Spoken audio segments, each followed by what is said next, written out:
Americans are tired of war. For far too long, American troops have been fighting and dying in endless, expensive, and destabilizing conflicts abroad that have done nothing to make us safer. Yet, despite running as a peace candidate, it's beginning to look like Donald Trump wants to start a war with Venezuela. In September, Trump said American forces had destroyed a small boat that had departed from Venezuela. He claimed it was operated by members of a Venezuelan cartel and was carrying drugs bound for the U.S. But there's been no evidence to support these allegations. And it's especially hard to take this administration at their word.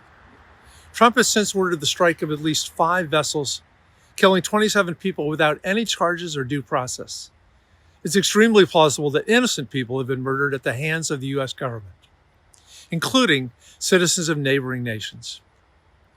Innocent fishermen in Trinidad and Tobago rely on going out to sea to catch fish to provide for themselves and their families. But now, they fear that their boats could be mistaken for drug trafficking vessels that could be targeted by U.S. forces.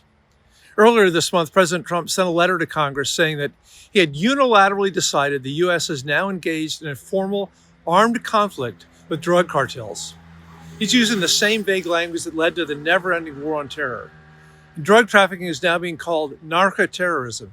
Suspected drug smugglers are unlawful combatants. But President Trump cannot do this legally. The U.S. Constitution explicitly gives Congress the power to declare war, not the president. Yet every day, President Trump's threats are escalating. He's threatened to hit targets inside Venezuela. He's confirmed that he authorized covert CIA operations inside Venezuela. And just this week, U.S. military special operations helicopters are flying missions near the coast of Venezuela. We know where this goes. All of President Trump's actions towards Venezuela look increasingly focused on regime change. It's a terrible idea, and Congress must reassert its responsibility to authorize war powers and stop further military confrontation. Americans do not support a war in support of regime change in Venezuela, and neither do I.